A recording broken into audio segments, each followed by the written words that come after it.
На фоне атаки грузинской армии на Цхинвал 8 августа 2008 года российское руководство приняло решение начать войсковую операцию по принуждению Грузии к миру. В Абхазии приняли решение помочь братскому народу Южной Осетии, открыв второй фронт против Грузии в Кудорском ущелье. На то время верхняя часть Кудорского ущелья оставалась единственной территорией Абхазии под контролем центральных властей Грузии. Мною принято решение о начале военной фазы разрешения кадорской проблемы. Вторые сутки наша авиация и артиллерия наносят удары по местам дислокации грузинских подразделений.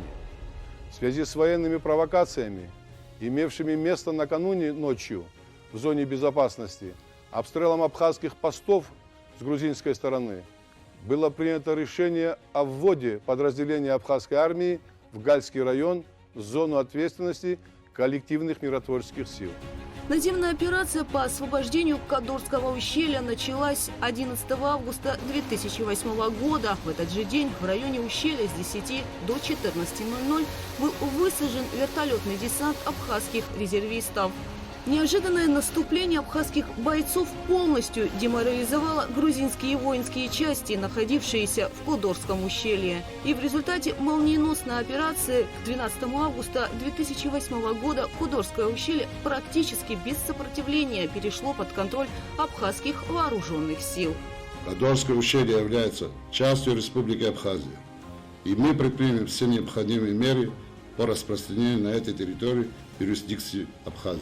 В результате операции абхазских войск вся территория Абхазии была полностью освобождена от грузинских войск. В ущелье были захвачены значительные трофеи и арсеналы брошенного оружия, большое количество боеприпасов, оборудования военного назначения.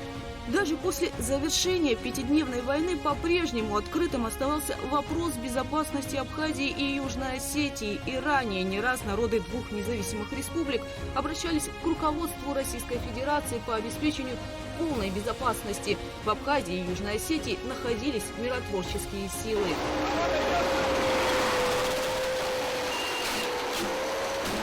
Но пришло время политического решения. 20 августа президент Абхазии Сергей Багапш обратился к парламенту республики с просьбой одобрить его обращение к руководству России о признании независимости Абхазии. В тот же день парламент Абхазии одобрил обращение президента к российскому лидеру Дмитрию Медведеву, спикерам Совета Федерации и Госдумы. В обращении Сергея Багапш предлагалось установить дипломатические отношения между Абхазией и Россией. Самое тяжелое начинается потом. Я всегда говорил и буду говорить, у субъекта международного права, у независимого государства обязательств иногда гораздо больше перед мировым сообществом, чем полномочий. Но это завтрашний день. А сегодня, еще раз я говорю, что забудьте правых, забудьте левых. Нет их у нас есть одно, есть абхазский народ, стремление которого мы с вами постараемся воплотить в жизнь. Сегодня исторический момент для каждого депутата, для каждого руководителя, для каждого жителя Абхазии. Народ Абхазии всецело поддерживал усилия руководства страны по признанию независимости Абхазии. 21 августа в центре Сухума состоялся многотысячный народный сход, на котором было принято соответствующее обращение к России. Сейчас рядом с нами помыслы всех наших сестер и братьев. Все эти просьбы не остались без внимания в России. Совет Федерации, а затем и Государственная Дума приняли обращение к президенту России Дмитрию Медведеву с предложением признать независимость Абхазии и Южной Осетии, что и произошло 26 августа 2008 года. Исходя из сложившейся ситуации, необходимо принять решение.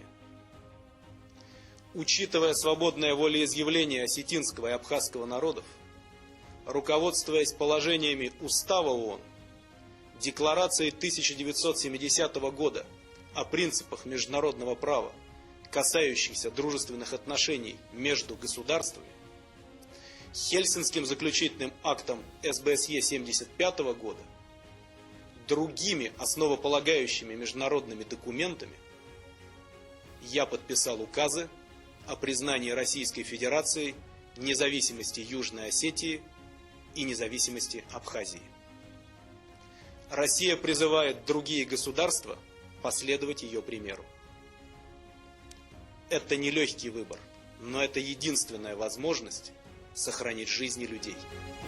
Весть о признании независимости Абхазии была принята с ликованием. Настоящий народный праздник, счастливые лица, неудержимое веселье. Весь народ ринулся на площадь Свободы в Сухуме, чтобы отпраздновать это событие. Туда же пришел и президент Сергей Багапш. Я от имени моих людей, от имени всего народа нашей республики, хочу от всей души поздравить вас, всех нас. Спасибо вам огромное.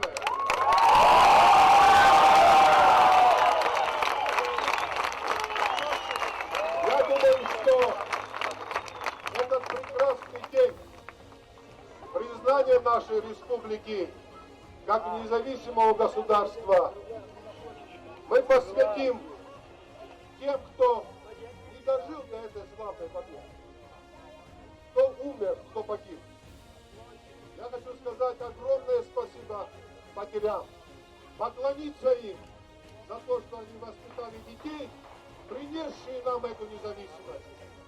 Слава вам и слава тем, кого мы не дождались.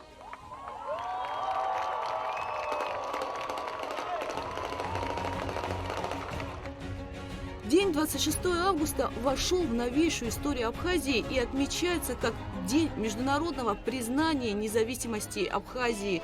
Многовековая мечта абхазского народа о свободе и независимости, которая сбылась 30 сентября 1993 года, в День Победы в Отечественной войне, получила международное признание.